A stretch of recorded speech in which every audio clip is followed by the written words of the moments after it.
sebelum ada pengumuman dari pihak Polda, yang tadi itu pun kita dapatnya dari televisi, sebelum kita mendengarkan pernyataan dari pihak Polda, itu kita masih menganggap keenamnya dalam status hilang. Makanya pernyataan kita yang pertama keluar itu adalah pernyataan statusnya masih dalam keadaan hilang, kita sebutkan. Karena itu pernyataan dibuat pagi hari, ya, sebelum kita mendengar kabar bahwa keenamnya sudah syahid. Nah, kemudian saya mau jelaskan kronologi backgroundnya dulu, bahwa beberapa hari yang lalu, ya, memang ada beberapa pengintai di Pondok Pesantren Habib Rizik, yaitu hari Jumat, ya. Hari Jumat itu ada beberapa pengintai yang ditugaskan oleh institusi resmi negara. Ya, saya tidak mau sebut. Oleh institusi resmi negara yang ditugaskan mengintai 24 jam. Mereka menggunakan drone dan peralatan canggih lainnya. Dan kemudian ada komunikasi dari laskar yang menjaga Pondok Pesantren Habib Rizik di Megamendung itu dengan para pengintai. Karena kebetulan mereka terjebak dengan cara pengintaian mereka sendiri yang tidak profesional.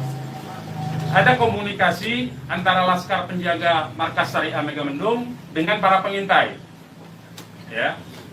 Ada 3 orang yang berhasil dikomunikasikan dan kita mendapatkan semua data-datanya. Ya, data-datanya kita dapatkan semua, identitasnya kita dapatkan semua, dan ternyata pengintaian itu bukan cuma terjadi di Megamendung, di lokasi Pondok Pesantren Habib Rizik, tetapi juga di Petamburan sini. Posisinya di sebelah sana, ya, posisi para pengintai. Ada foto-fotonya kita dapatkan. Kemudian juga di Sentul yang sempat dilakukan aksi demonstrasi. Artinya yang saya mau sampaikan di sini, Habib Rizik sejak kepulangannya memang diintai 24 jam. Ada 30 orang. Masih di Sentul, 10 orang di Megamendung. Jadi kita sudah tahu sebetulnya. Ya, kita sudah tahu. Nah, setelah proses hari Jumat itu, beliau bersama keluarga meninggalkan tempat istirahat beliau, tempat pemulihan beliau yang tadinya di Megamendung, beliau pindah ke Sentul, ya, pindah ke Sentul. Kemudian Ahad, ya, malam, yaitu hari Minggu pukul 22.30, artinya lebih sekitar setengah 11-an, ya, setengah 11 sampai jam 11 malam. Beliau meninggalkan lokasi dari Sentul untuk menuju ke tempat pengajian keluarga. Pengajian keluarga inti. Saya mau sebutkan, pengajian subuh, ya. Pengajian subuh keluarga inti. Jadi tidak melibatkan pihak mana-mana pun juga. Dengan 4 mobil keluarga. Di dalam mobil ada istri beliau, ada anak dan ada menantu. Artinya ada perempuan di dalam mobil itu. Dan ada cucu beliau. 2 orang masih bayi, 3 orang balita. Ya. Jadi di rombongan Habib Rizik itu ada balita, ada bayi dan masih belum 1 tahun, dan ada balita. Itu yang saya mau tegaskan. Jadi ini adalah perjalanan keluarga biasa. Beliau mau melakukan pengajian keluarga saja, karena biasa pengajian subuh keluarga. Ya. Nah, di dalam perjalanannya lebih kurang pukul 12.30, artinya setengah 1 malam, rombongan beliau dengan dikawal. Beliau menggunakan keluarga menggunakan 4 kendaraan roda 4 dan dikawal oleh 4 mobil juga oleh laskar. Ya. Nah, di dalam perjalanan ada orang yang menguntit sejak dari keluarnya beliau dari Sentul itu. Ya, terus dikuntit dan akhirnya para penguntit ini berusaha memotong, entah apa tujuannya. Kita sebut karena kita tidak tahu apakah dia petugas resmi atau bukan, karena dia tidak berseragam, ya. Harus disebut tidak berseragam. Ini orang-orang tidak berseragam. Berusaha memotong rombongan, ya, dan menyetop kendaraan.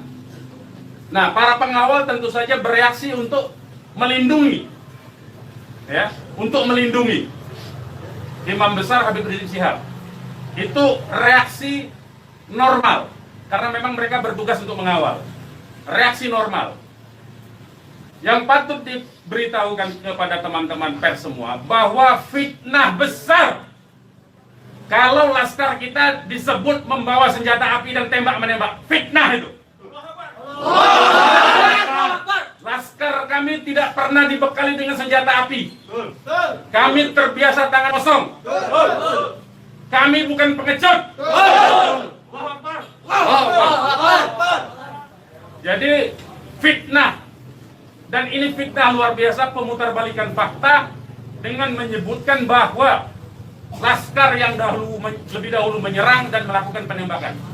Kalau betul itu coba dicek senjata apinya, nomor register senjata apinya, pelurunya itu semua tercatat. Cek saja, silakan dicek. Pasti bukan punya kami, karena kami tidak punya akses terhadap senjata api dan tidak mungkin membeli dari pasar gelap. Ya, jadi bohong sama sekali.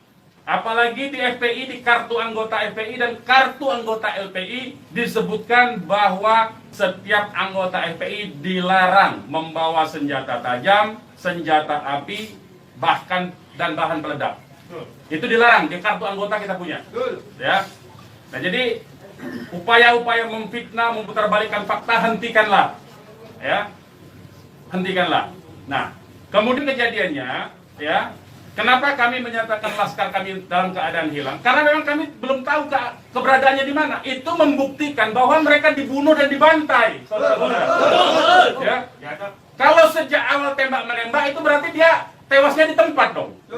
Tewas di tempat pasti banyak. Semalam saya sendiri sampai jam 3 sudah ngecek dengan teman-teman yang di lapangan, tidak ada jenazah di situ, tidak ada keramaian di situ. Yang ada justru petugas aparat setempat yang ada di lokasi yang diperkirakan di sekitar pintu tol Karawang Timur. Ya, di tengah malam itu saya suruh cek. Begitu saya mendengar ada berita terjadi ada laskar kita yang ditembak, kita suruh cek ke pintu tol Karawang Timur. Ternyata tidak ada mobil laskar di situ. Mobil laskar tidak ada, jenazah tidak ada. Kalau itu memang tembak menembak dan tewas di tempat, itu pasti ada jenazah di situ. Pasti membutuhkan proses lama untuk evakuasi di situ. Tetapi ini tidak ada. Dan bahkan saudara-saudara perlu ketahui, teman-teman media, sempat salah satu laskar mengirimkan voice note rintihan dari salah satu laskar kita yang ditembak. Itu artinya apa? Itu artinya laskar kami dibawa ke satu tempat dan dibantai di tempat itu. Dibantai di tempat lain. Itu artinya. Dan kemudian waktu kemudian setelah voice note terkirimkan, tidak ada lagi HP dari laskar 6 orang itu yang aktif kita hubungi. Kita sudah cari sampai pagi tadi, sampai siang tadi, sebelum pengumuman dari pihak Polda, kita sudah cari kemana-mana. Ke rumah sakit kita cari, ke kantor polisi kita cari. Karena kita anggapnya itu orang hilang.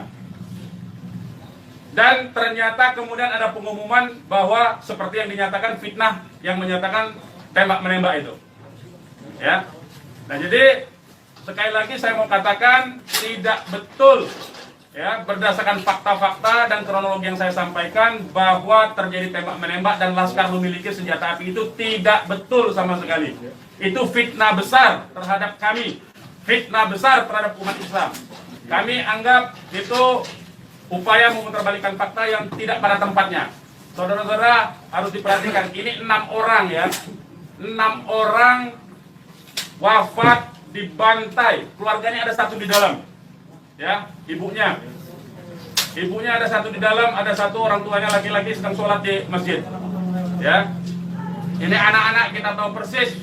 Anak-anak ini hanya bentuk kecintaannya mengawal pimpinan kami, imam besar, hanya bentuk pengabdian, tidak memiliki agenda apapun, tidak memiliki senjata api, tidak memiliki bahan peledak, dan segala macam bentuk senjata lainnya.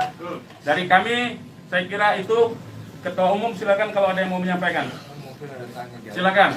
Bang, Ya. Untuk pengecekan CCTV di lokasi sudah dipinta. Belum kita lakukan karena kita ini masih sibuk sampai dengan siang tadi sebelum ada pengumuman dari pihak Polda, kita masih sibuk memastikan keberadaan 6 orang tersebut.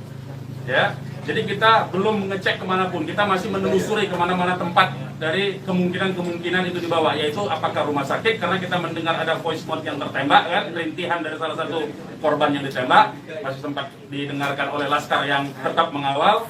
Ya, dan kita belum mengetahui itu sampai hari ini, bahkan sampai detik ini kita belum mendapatkan akses terhadap jenazah. Itu yang patut dicatat. Kita tahu bahwa mereka 6 orang Laskar ini yang syahid ini adalah wafat, baru tahu dari pengumuman, ya, dari pihak kepolisian. Jadi itu yang perlu saya sampaikan. Tapi posisi 6 ini di mana sekarang Bang, udah diketahui? Sampai hari ini saya belum tahu. Kita belum mendapatkan informasi. Ini menunjukkan bahwa bukti konkret bahwa jenazah ini dalam kontrol dan kendali penuh artinya kan. Kalau memang itu tembak-menembak biasa, tentu itu ada di masyarakat lain. Tentu masyarakat sudah sibuk, sudah ramai di situ. Ini sampai sekarang ini kami tidak mendapatkan akses di mana keberadaan jenazahnya, ya, kondisi lukanya di mana tembak menembak berapa lubang pelurunya kami tidak tahu. Hanya satu-satunya sumber informasi baru bahwa dinyatakan bahwa tewas. Ya. Bang, untuk yang 4 orang Bang, penjelasan yang Bapak